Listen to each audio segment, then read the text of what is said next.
মই সব কথা মানি লম কিন্তু ব্যৱহাৰ বেয়া কৰিলে মনটোত মোৰ বেয়া লাগে মই যেহেতু গৃহমন্ত্ৰী যেতিয়া মৰাণত অচিজনে ৰাইজক বেয়া ব্যৱহাৰ কৰে গাত মোৰ লাগে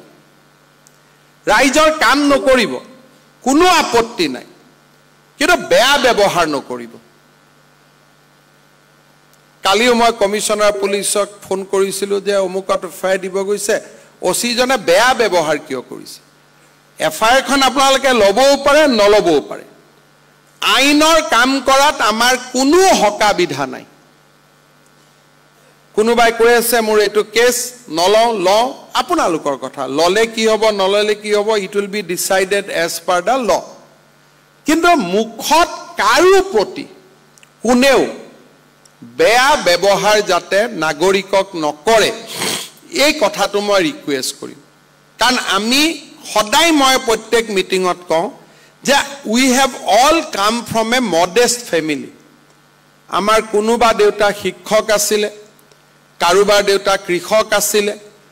কাৰোবাৰ দেউতা প্ৰফেসৰ আছিল কাৰোবাৰ দেউতা কৃতি ৰাষ্ট্ৰীয় পুৰস্কাৰেৰে পুৰস্কৃত শিক্ষকতা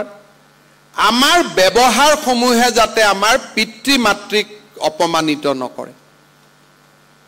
বাকি কঠোৰ হবলৈতো ময়ে কম যে আইন যিমান কঠোৰ হ'ব লাগে সিমান কঠোৰ হ'ব লাগে কঠোৰ হোৱাত কোনো বাধা নাই অপৰাধীৰ লগত কঠোৰৰ পৰা কঠোৰতম হ'ব লাগে তাৰ কোনো ডেফিনেশন নাই যি ধৰণে আমি আইন শৃংখলা নিয়ন্ত্ৰণ কৰিব পাৰো আইনৰ গণ্ডিৰ মাজত আমি যিমান কঠোৰতম হ'ব লাগে আমি সিমান কঠোৰ হ'ব লাগে আৰু ময়ো নিজকে কৰবাত কঠোৰ বুলিয়ে মই বিবেচনা কৰো কিন্তু আইতা এগৰাকীক দেখিলে ককা এগৰাকীক দেখিলে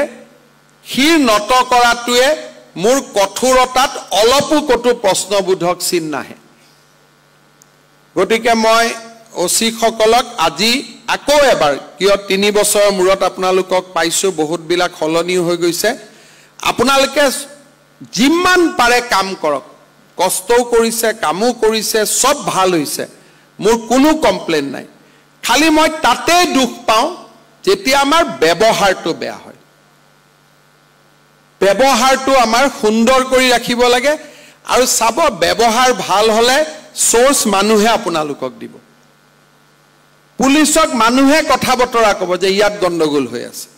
এইটো কাম কৰিব লাগে ই আছিল জড়িত সেই কাৰণে আপোনালোকে ব্যৱহাৰটো ভাল ৰাখিব কিন্তু ব্যৱহাৰ ভাল ৰাখা মানে গৈ বিহু ফাংচনত গৈ বিহু গান গাব নালাগে হিমান্তলৈকেও যাব নালাগে যে কিছুমানে গৈ পেলাই জনপ্ৰিয় হৈ পেলাই আমাৰ কষ্টও আনে ফেসবুকত যাব নালাগে সোশ্যাল মিডিয়াত যাব নালাগে এবিলাক আমাৰ কাম নহয়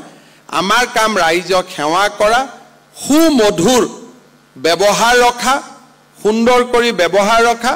কোনবা যদি বিহু ফাংচনত প্ৰফেশনালি গান গাব লাগে এসপিৰ অনুমতি লব ইউনিফৰ্ম খুলি ধুতি পাঞ্জাবী পৰিবেশন কৰি ধুনিয়াকৈ সুন্দৰ কৰি গান গাব কোনো অসুবিধা নাই কিন্তু ইউনিফৰ্মতে গৈ মাইকটো লৈ যি বিহু আহিলে গান গাব মন যায় সেইবিলাক কাম আমাৰ দায়িত্ব নহয় যদি গান গাব লাগে গান গোৱাটো কোনো অনুমতি আমি অনুমতি দিব ভালেই পাম অসম আৰক্ষীত যদি ভাল গায়ক আছে ভাল লিখক আছে ঔপনিষিক আছে সাহিত্যিক আছে আমিতো কতো বাধা নিদিও দেই যে প্ৰপাৰ প্ৰসিডিউৰ আমি ঘৰত যাম সিভিল ড্ৰেছ কৰিম এসপি কম যে স্যাৰ আজি বিহু সমিতিয়ে মোক গান গাব মাতিছে মই গান গাম ফাংচন কৰিম কৰক কোনো অসুবিধা নাই কিন্তু ওসি হৈ পুলিচৰ আপুনি গান গাব নালাগে ইউনিফৰ্ম পিন্ধি গান গোৱাৰ প্ৰয়োজন নাই এই যিবিলাক ফটো মাজে মাজে আহি থাকে হি আমাক অলপ আমনি কৰে discipline the respect to the uniform হেতু আমাৰ মেইন কথা ইউনিফৰ্মৰ ৰেসপেক্ট হ'ব লাগিব আৰু ব্যৱহাৰ সুমধুৰ হ'ব লাগিব আৰু কাম আটাইতকৈ কঠোৰ আৰু শক্তিশালী হ'ব লাগিব যে আমি যি কৰিম যদি আমাক আইনে অনুমতি দিছে আইন শৃংখলা ৰক্ষাৰ কাৰণে প্ৰয়োজনীয় কিন্তু আটাইতকৈ টান কাম কৰা মানুহজনেও হাঁহিও থাকিব পাৰে এই কথাটো আপোনালোকে শিকিব লাগিব তেতিয়াহে আমি অসম আৰক্ষীৰ যেটো নতুন মানদণ্ড নিৰূপণ কৰিছো সেই মানদণ্ডত আমি থিয় হ'ব পাৰিম